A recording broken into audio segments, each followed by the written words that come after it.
Welcome back. So we had finished two causes, political causes and social religious causes in the previous part. Now I move on to the economic causes of the revolt of 1857. Economic causes, very important. Give the economic causes of the revolt of 1857. Now, economic causes, they are very important. First point is economic exploitation. First point, economic exploitation. Now, the Britishers economically exploited India. They made India an agricultural colony of theirs. हमको तो उनका एक colony बना दिया था. The Britishers exploited the Indians and they made India their agricultural colony. What they used to do? They took away from India raw cotton and silk. They took away from India raw cotton and silk at a very low cost from our country to their country. हमारे यहाँ पे cotton और silk बहुत है, so they took away from India at a very low cost because it was in great demand in England. Apart from that, we had to produce food grains, indigo, and whatever food grains are in demand in their country, we have to produce that and give it to the Britishers at lower cost. So imagine if I ask you how India became Britishers' agricultural colony. So they exploited us. Raw cotton and silk were exported to England at a very low price. Cheapest price. भले हमारा नुकसान हो, उनको cheap price में देने का. Imagine. They also told us to grow only that which is needed in their country, which is in great demand in their country. Indigo and some food grains. All this have to be sent to the Britishers at a very low cost. On the contrary, we Indians had to accept ready-made goods of the Britishers.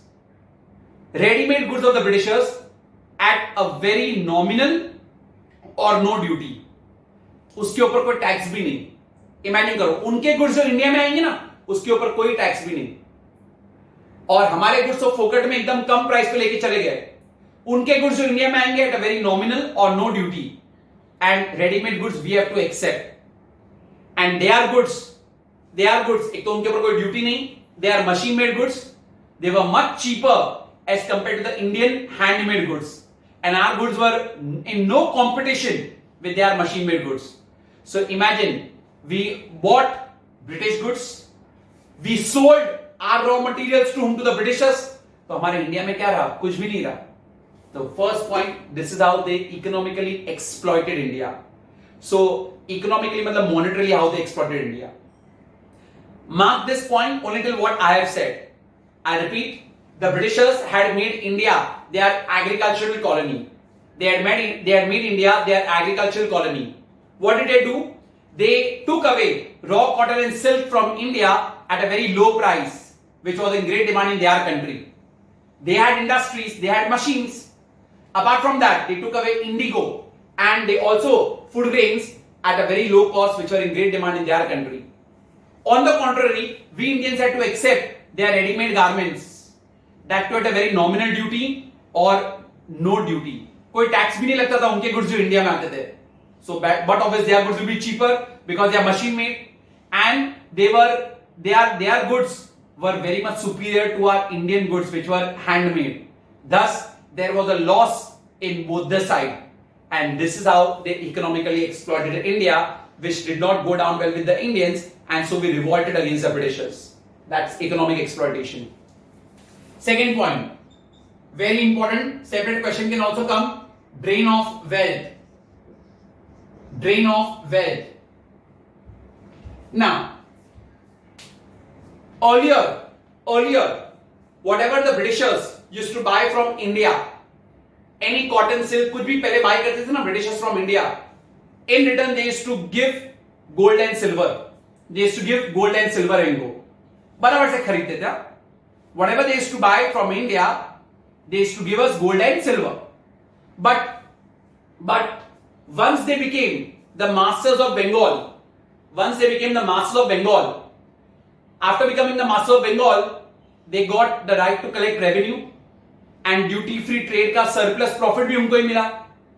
Once Britishers became the masters of Bengal, they got the right to collect revenue and the surplus of the duty free trade. Duty free trade का भी profit उनको बहुत जबरदस्त हुआ. So that money they started giving us whenever they used to buy. तो पहले तो literally खुद की कंट्री का गोल्ड और सिल्वर देके जाते थे. But now, after becoming the masters of Bengal, now they used to collect revenue from what? Indians only. Secondly, उनको ड्यूटी फ्री ट्रेड से जो भी प्रॉफिट हुआ दैट इज आल्सो इंडिया का ओनली. अब हमको हमारा ही पैसा वापस देते हैं और कॉटन और सिल्क सब लेके जा रहे हैं. सो अभी फोकट में हो गया. Imagine earlier they used to give gold and silver, but once they became the masters of Bengal, our own revenue what they had collected from India and what profit he made from the duty free trade, they now started giving that only and took away cotton and silk. So wealth started getting drained from India to England. Wealth started getting drained from India to England, for which India did not get any proportionate economic return. Wealth started getting drained from India to England, for which India did not get any proportionate economic return. That is called drain of wealth. Drain wealth India से England में जा रहा था. Earlier, I repeat again, earlier whenever they used to buy, what they used to give in return? Gold and silver.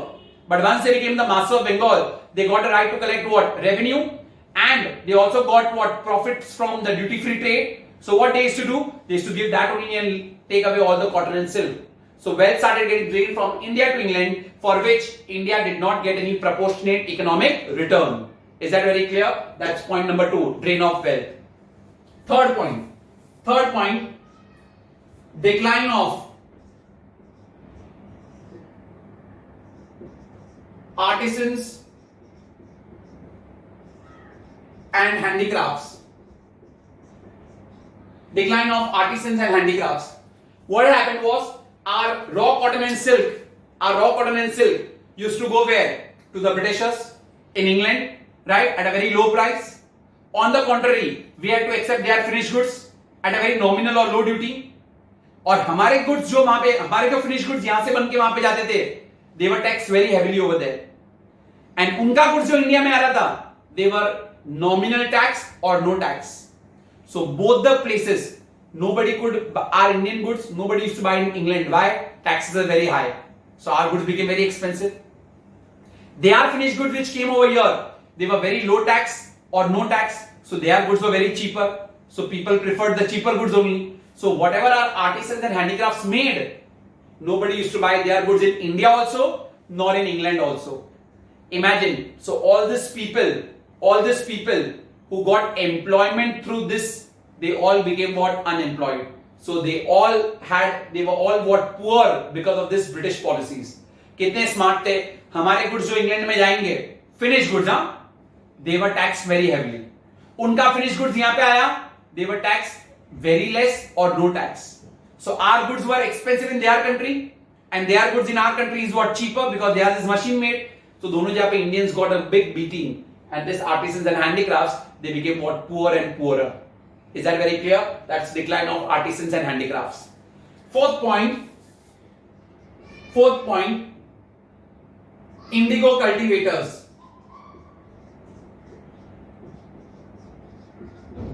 What was the problem which was faced by the indigo cultivators? Very, very important. The indigo cultivators were made to work in inhuman conditions. They were told to grow only indigo because it was in great demand in England. You know, indigo is actually a dye. Dye होता है ना कपड़े पे, that way. So, the conditions under which an Indian farmer had to grow indigo were quite inhuman. बहुत खराब conditions में काम करना पड़ता था. Apart from that, why they had to plant only indigo? Because it was great in demand in what? England. Indian farmer को नहीं भी grow कर रहे ना, फिर भी compulsory grow करो. Now, if an Indian farmer tried to go against the Britishers and not grow indigo, if an Indian farmer tried to grow other than indigo, then their crops were destroyed and their cattle were taken as punishment. अगर आपने Indigo के अलावा और कुछ भी grow कर दिया, then your crops were destroyed and the cattle were taken as punishment. So these indigo cultivators also came in revolt with the Britishers. I repeat, the Britishers told the Indian farmers to grow indigo because it was in great demand there. The farmers who were working on this, they had to work under very inhuman conditions, बहुत poor conditions. It is very risky to your life also because it's a dye. If an Indian farmer grew any other crop apart from indigo, then their crops were destroyed and the cattle were taken as punishment. Is that clear? That's indigo cultivators' problem. So they came in revolt with the Britishers. I'll repeat all the points. First point was economic exploitation. What was economic exploitation? Raw cotton and silk were taken at a very low cost from India to England. Food grains and indigo were also taken at a very low cost. And their goods, finished goods, we had to accept it over here at a very nominal or no duty. So India became an agricultural colony for the Britishers. So we were economically exploited because our goods were in no match to the British machine-made goods. Drain of wealth. Earlier, whatever the Britishers used to buy, what they used to give us? Gold or silver. But once they became the masters of Bengal, they got the right to collect revenue and they got surplus or profit from the duty-free trade. So that money only they used to pay us when they used to buy from India. So wealth started getting drained from India to England, for which India did not get any proportionate economic return. Third point, artisans and handicrafts, they also declined. Our finished goods, when they used to go to England, when they used to go to England, they were charged heavy taxes. So our goods will become expensive in England. Their goods in India, their finished goods when they come in India, they were at a nominal or no charge. So what used to happen? They were very much cheaper in India. So दोनों जगह पे Indian textile and Indian artisans industries totally declined. So all these people became unemployed. Indigo was in great demand in England, so we had to grow indigo, and the conditions under which the farmers worked, they were quite inhuman. If a farmer grew apart from indigo any other crop, then their crops were destroyed and their cattle were taken as punishment. And the last point, fifth point, that is landed aristocracy. Landed aristocracy. Again an important point. This economic causes always comes for 4 marks or for 3 marks. So if it is 4 marks, you write 4 points, 3 marks, you write 3 points. But I've told you 5 points, try to learn all of them. What was this landed aristocracy? According to the Inamdar Commission, all of a sudden, Britishers, they confiscated some 20,000 estates. Estate मतलब land ऐसे confiscate कर दिया. बोला, you show us the title deeds. Title deed मतलब proof कि आप लोग ये land को own करते हो. अब वो जमाने में कौन ये सब papers रखता था landed मतलब titles और all of those things. Nobody used to keep any property papers. सब ऐसे ही कोई खरीदता था, कुछ थोड़ी होता था कोई. Now this Indian farmers, we did not have any property papers. So this 20,000 estates were taken over by the Britishers because we did not have any evidence of title, any proof of title कि आप लोग owner हो. Suddenly ये एक इनाम commission आया और ऐसे 20,000 lands को confiscate कर दिया Britishers ने. Now what did they do of this 20,000 lands? They did bidding of this 20,000 lands. Bidding कराई. And this bidding में who purchased them? Merchants and landowners. Merchants and landowners, they bought this land in the bidding at very high prices. और सब पैसा किसके जेब में गया? Britishers. Now this merchants and landowners, they made the tenants work in their land. They made the tenants work in their land in a very, very bad condition. And hardly they gave anything to the tenants. Whatever was produced, खुद ही लेके जाते थे. And tenants were exploited very badly by them. So imagine, जो tenants जिसकी land थी, okay, वो land भी हाथ से गई, खुद के land पे काम करना और उसमें भी कुछ पैसा नहीं मिलना. So that is which this landed aristocracy drove them into what? Poverty. पूरी हालत खराब कर दी. और वो land का सारा पैसा किसके हाथ में चला गया? Britishers. I repeat, according to the Inam Commission, some 20,000 landed estates were confiscated by the Britishers on the grounds of title deeds because these people could not produce any evidence that the land belongs to them. So Britishers did the auction of land. Or the auction was given to the highest bidder. Who were the highest bidders? Mostly the landowners and the merchants. They bought this land from the Britishers. So money went into the Britishers' hands. And what happened later on? These people made the tenants work on their land. They exploited them very badly and they hardly gave them any produce, hardly gave them any part of the produce. and this drove the landed aristocracy into what? Poverty. So these were the economic causes that led to the revolt of 1857. Very, very important answer. Especially point number 4, 5 and 2. Very, very important. Is that clear? Next one, we have military causes of the revolt of 1857. Military causes. First point, ill treatment of Indian soldiers. Ill treatment of Indian soldiers. Our Indian soldiers were very badly treated. Indian soldiers were treated very, very badly. Now, Indian soldiers, they were ill-fed, badly housed and ill-clothed. ना बराबर खाना दिया, ना बराबर कपड़े पहनने को दिया, ना बराबर रहने को दिया. They were ill-fed, they were ill-treated, they were also badly housed, okay, and they were not given proper clothes to wear.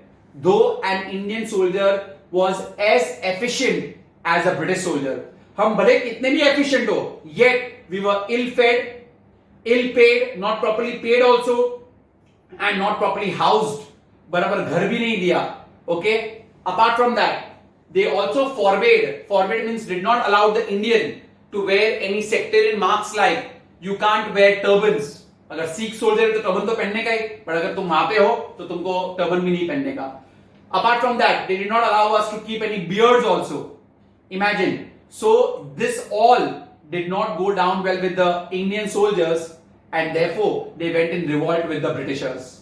So one thing, Indian soldiers, how they were ill-treated, they were badly housed, they were ill-fed, they were ill-clothed, not properly clothed also, right? Apart from that, the Indian soldiers, they were forbade from using any sectarian marks, okay, like basically wearing a turban or beard, keeping a beard. This all were not allowed to the Indians. Howsoever Indians were yet efficient, but yet they did all this injustice with the Indians, which did not go down well with them. Second point, very important, General Service Enlistment Act.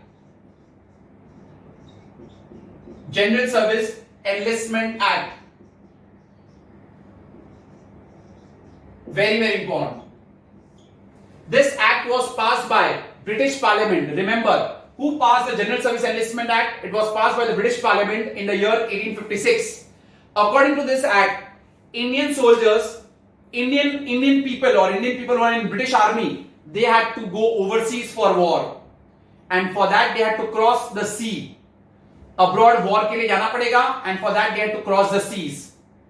This decision was taken without consulting the Indians. Indian soldiers को consult किए बिना, they said that Indian soldiers will have to go for overseas war, and they had to cross the seas. They had to cross the oceans also, और जाना पड़ेगा आपको.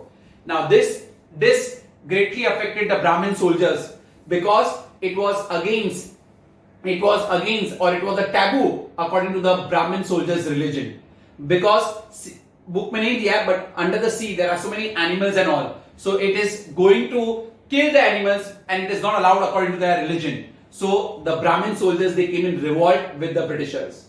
So you may even get a question, why the Brahmin soldiers came in revolt with the Britishers? Your answer, according to the General Service Enlistment Act, which was passed by the British Parliament in the year 1856, Indian soldiers had to go on war, had to go for overseas war on duty, which was done without taking the consent of the Indian soldiers.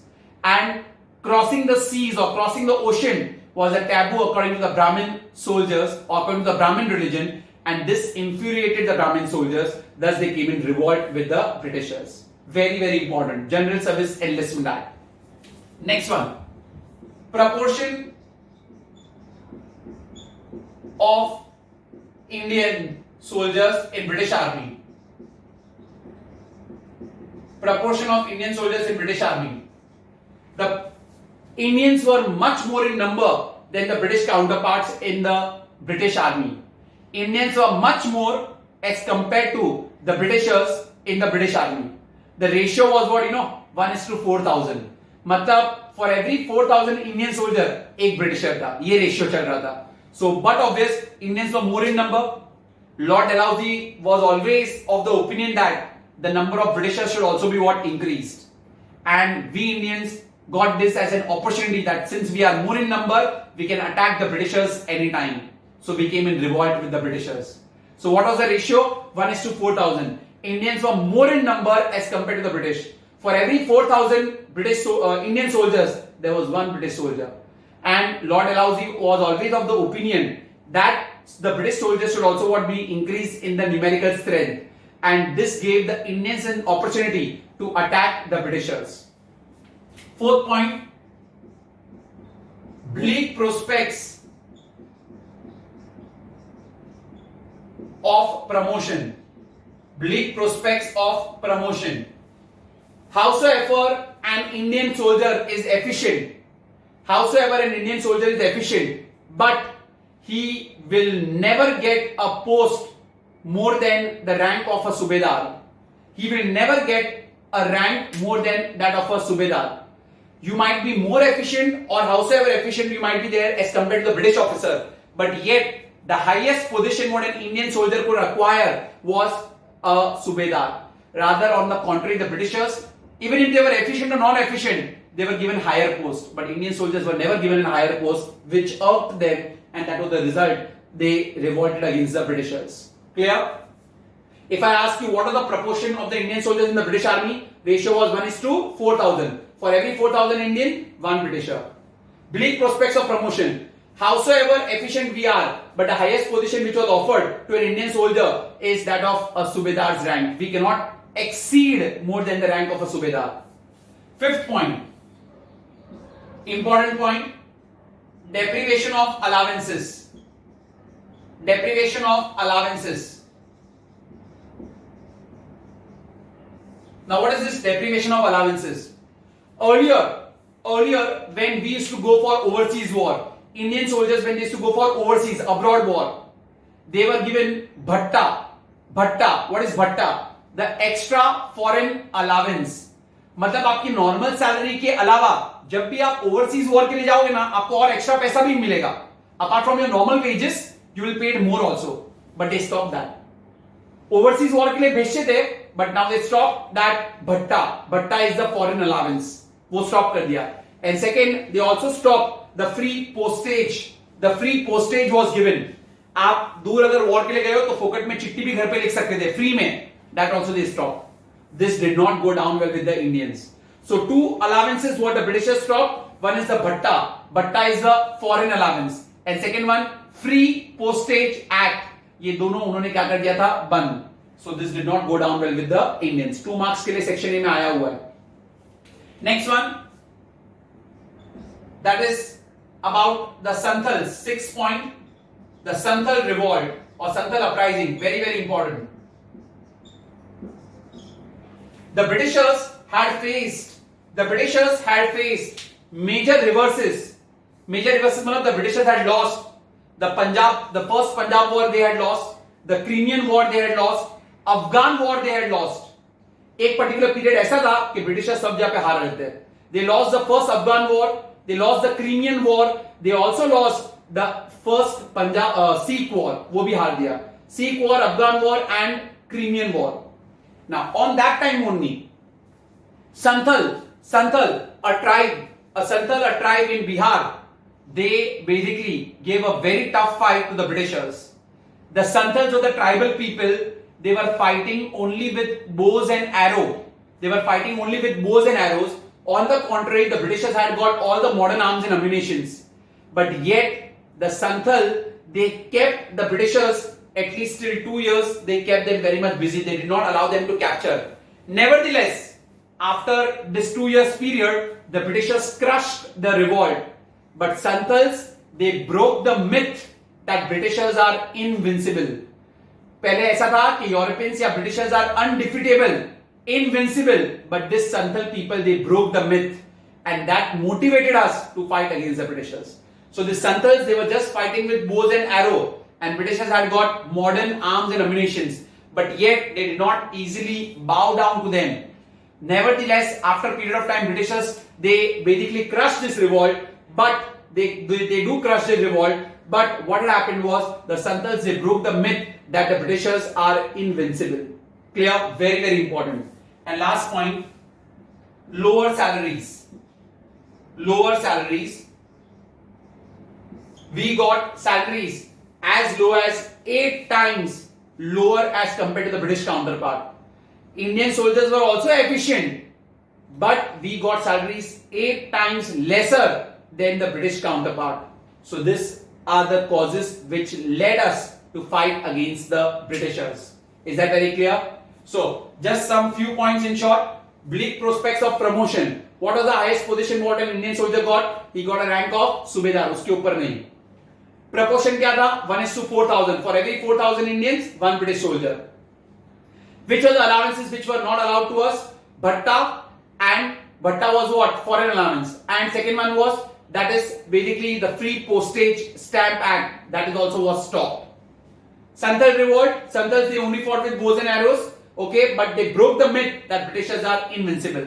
In this time, the Britishers had suffered major reverses, where in the Punjab war, in the Crimean war, and in the Afghan war. And salaries were low. How many times salaries were low? 8 times the salaries were low. General Service Enlistment Act, who passed? Who passed? British Parliament in which year? 1856. According to this act, what was there? According to this act, Indian soldiers had to go overseas for war, which was taken a call without consent of the Indian soldiers, and it hurt the Brahmins because it was a taboo according to their religion to cross the seas. So they came in revolt with the Britishers. Clear? So these were the military causes that led to the revolt of 1857. 4 points, any 4 you can write, but sometimes in section A for 2 marks they ask you from points from inside also. So this 5, 6 and 2, they have already been asked in boards. That is why I marked important. Now we come to the immediate cause of the revolt of 1857. Immediate cause of the revolt of 1857. What was the immediate cause of the revolt of 1857? The old musket was replaced. Okay, the old musket, the rifle, okay, or the cartridge what was used in the rifles, the old musket was replaced, okay, by basically you can say the new one, the new cartridge had come. Old musket was replaced. The long Enfield range rifle, it had replaced that, okay, and now it was a rumor that the new cartridges had to be bitten off from the teeth. The cartridge has to be bitten off from the teeth before loading it. The brown bess had replaced the long Enfield range rifle. Okay, the brown bess had replaced the long Enfield range rifle, and it was a rumor that the new cartridge had to be beaten off from the teeth, which was a taboo. There was a rumor that it had to be beaten off from the teeth, and it was also a rumor that these cartridges are made from the fats of cows and pigs. The cartridges are made from the fats of cows and pig. Cow being sacred to the Hindus, and pig being taboo to the what? Muslim religion. This greatly hurt the sentiments of the Indian soldiers, and they came in revolt with the Britishers. Is that clear? The cartridge, it was a rumor that cartridge was made up of the fats of cows and pig. Cow being sacred to the Hindus and pig being a taboo to the Muslims. So the soldiers came in revolt with the Britishers. That was the immediate cause of the revolt of 1857. This immediate cause can be even written in military cause, but this will come for separate also for 2 marks. Very, very important. Okay, what was the immediate cause? So Enfield long range rifle, okay, it was there and it had to be beaten. The cartridge was used, and the cartridge was made up of the fats of cows and pig. Cow being sacred to the Hindus and pig being taboo to the Muslim, it hurt the sentiments of the Indian soldiers. Thus they came in revolt with the Britishers. Is that clear? So all the causes are over. Now what were the effects of this war? What were the effects of this particular war? क्या आया था, effects क्या था? The first one, we are following according to the scope, so in between all those are not, and now directly to the effects. Now under the effects of the war of independence, or effects of the revolt of 1857, first one, end of company's rule. End of company's rule. and it is also called as Government of India Act 1858. Government of India Act 1858. Give the provisions of Government of India Act 1858.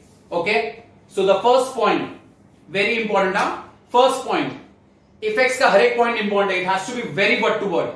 The first point says that the rule or the power of the East India Company ended, and now it is in the hands of the British Queen or the King of or the Emperor of what England.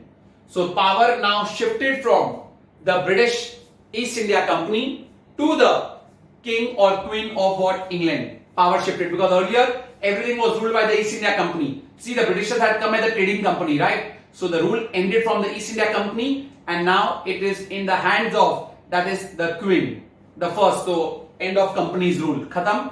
Second point says that the Secretary of State's salary, Secretary of State का एक office था, उनका जो salary था will be paid from the Indian Treasury. हमारे revenue और हमारे treasury में से the Secretary of State's offices will be paid. Imagine, करना आपको रूल है, आप पे नहीं करेंगे, हमको पे करना उसका भी. Third point, the entire control was with the Governor General, as it used to happen, and now along with the Governor General, he will get one more basically title, that is the Viceroy. So now the Governor General is also, he's the one who's administering the entire country over here on behalf of the Queen of England, and he also gets one more title, that is the Viceroy. And the first Britisher under getting the title of Viceroy was Lord Canning. So he was the Governor General and also the Viceroy. Together the title was given to Lord Canning. He was the first Viceroy under this. And the fourth point, for civil service examinations, the rules are being made by the Secretary of State, which had to be followed. For civil service examination, the rules which are made by the Secretary of State had to be followed. So these were the provisions of Government of India Act of 1858. So let's see again what were the provisions. I'll write them, they are very, very important. First point, the power shifted from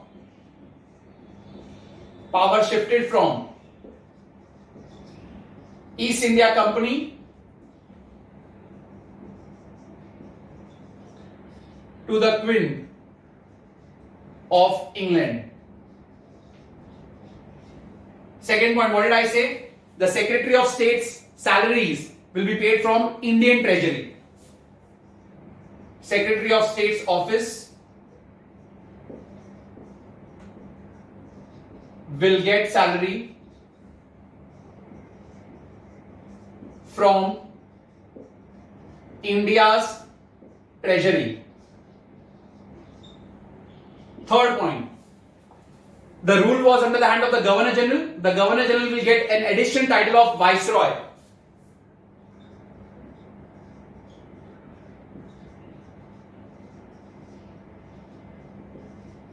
Will rule along with the title of Viceroy.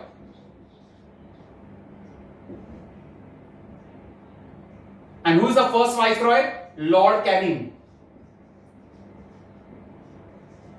was the first Viceroy.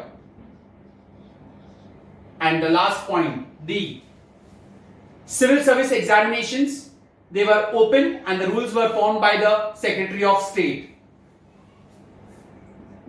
Rules for civil service examination were framed by Secretary of State's office.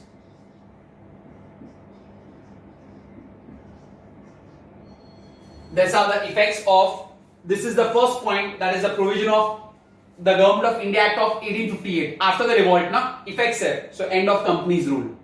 Second point, after that we have Queen Victoria's proclamation. Very, very important. Queen Victoria's proclamation.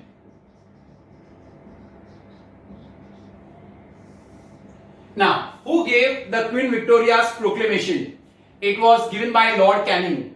On behalf of Queen Victoria, all these points were given by whom? By Lord Canning. When? On 1st November 1858. Where? At Allahabad. So Queen Victoria's proclamation was given by whom? By Lord Canning, because he was the first Viceroy. So it was given by Lord Canning. When? 1st November 1858. Where? At Allahabad. Is that very clear? So, if they ask you a question for 2 marks, who gave the Queen Victoria's proclamation? It was given by Lord Canning. When? On 1st November 1858. By where? At Allahabad. Now, what were the provisions or what were the assurances given by Queen Victoria? क्या क्या assurances दिया था Queen Victoria ने? First point, she said that we will not interfere in the social and religious life of the people of India. We will not interfere in India's socio-religious life. First thing. Second point, we shall do our best to advance the industries in India. We shall do our best to advance industries in India. हम India में और industries set up करेंगे for the benefit of Indians. See what had happened, revolt हो गया था. Now she wanted the people of India to get calmed down. So she started giving them assurances.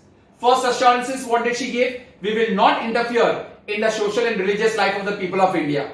Second, we will do our best to advance industries in India. Third, we will treat Indian and British people as equal. Racial superiority was there ना, तो बोला हम लोग अभी आप लोग को equal treat करेंगे. How far it is going to be truth? Nothing. But she started giving assurances to win their confidence. And fourth point, we will grant pardon to all the people who had participated in the war except those guilty of murder of the Britishers. All those who participated in the revolt, we will grant everybody, we will leave everybody, but we will not leave those people who had killed, who had murdered British officers. Is that very clear? So 4 points. First point, treat British and Indian people equal.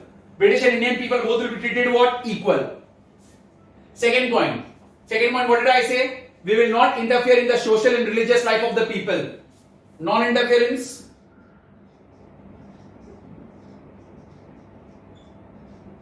in social, religious life. Third point, do our best to advance industries in India. We'll do our best to advance industries in India. Fourth point, grant pardon to all those people who participated in the war. Grant pardon to all those people who participated in the war except those who are guilty of murdering British officers. Grant pardon to those who participated in the war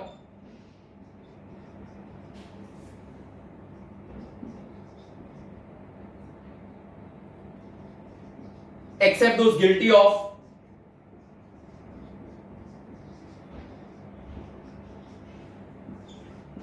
murdering British officers. One more point if you want to learn.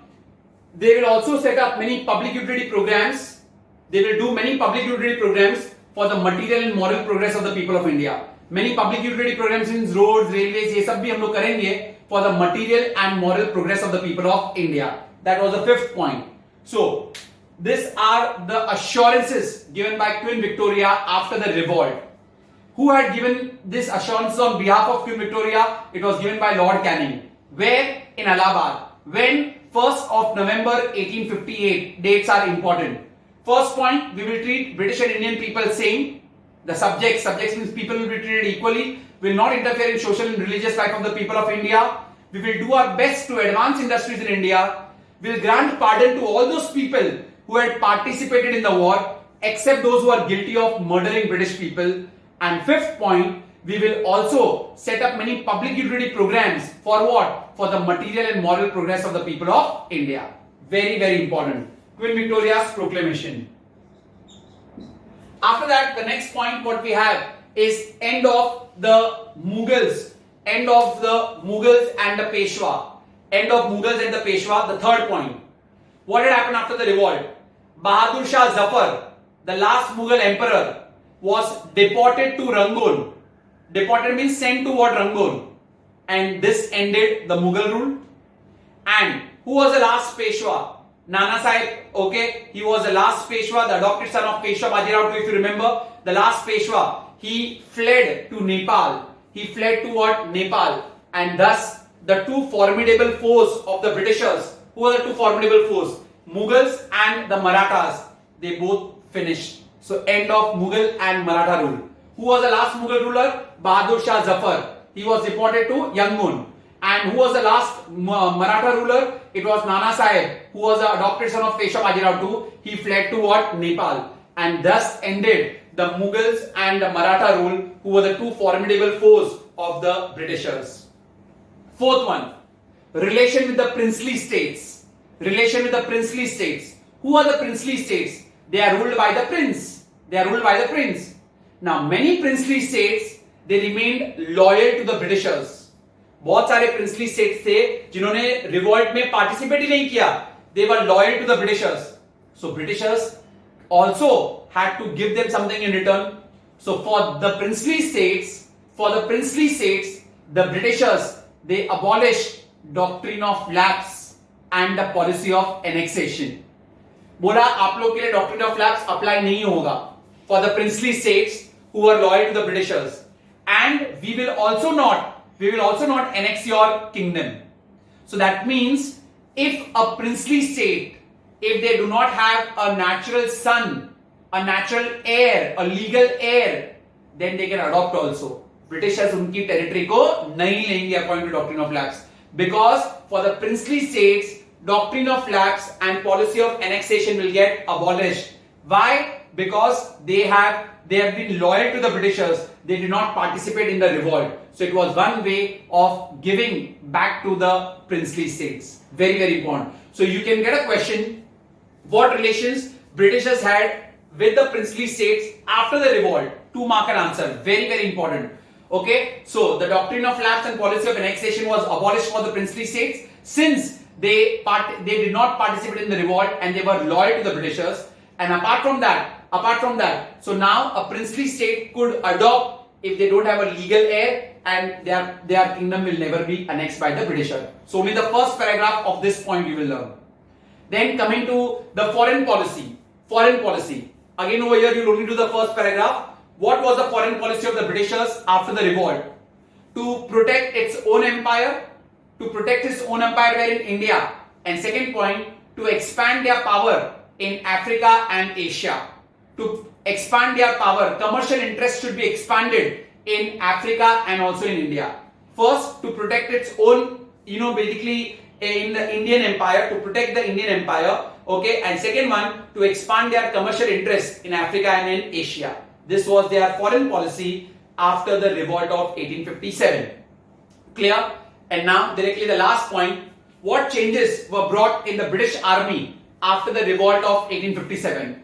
What changes did the British bring in the army after the revolt of 1857? But obvious, ये सब military causes देख के इन्होंने कुछ ना कुछ changes तो लाना ही पड़ेगा. So what changes did they bring? First change, the changes in British Army after the revolt. What changes did they bring in the British Army? Very, very important.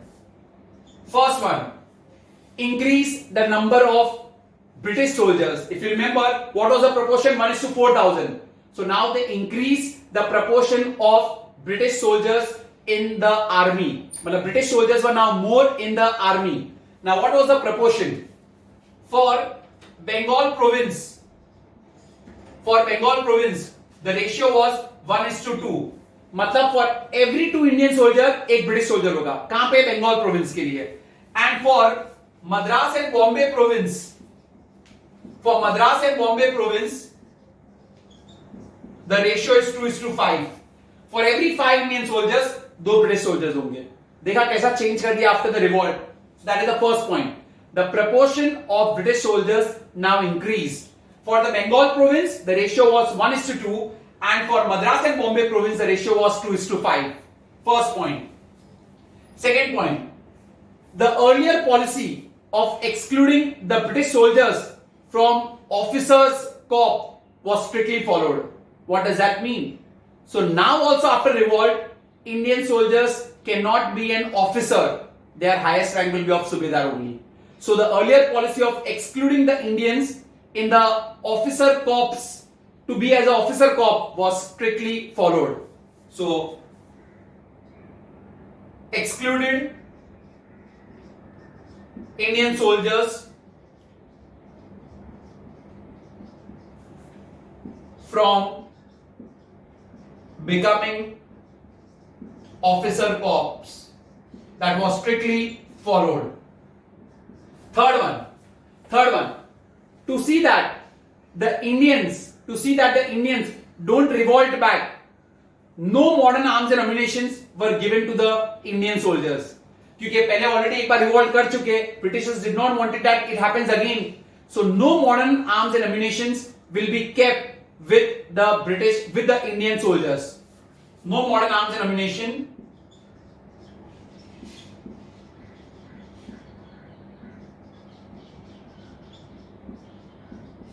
to be kept with Indian soldiers. Fourth one, the D point. Indian soldiers were kept in key geographical positions. Indian soldiers were kept in the key geographical positions. Indian soldiers were kept in key geographical positions.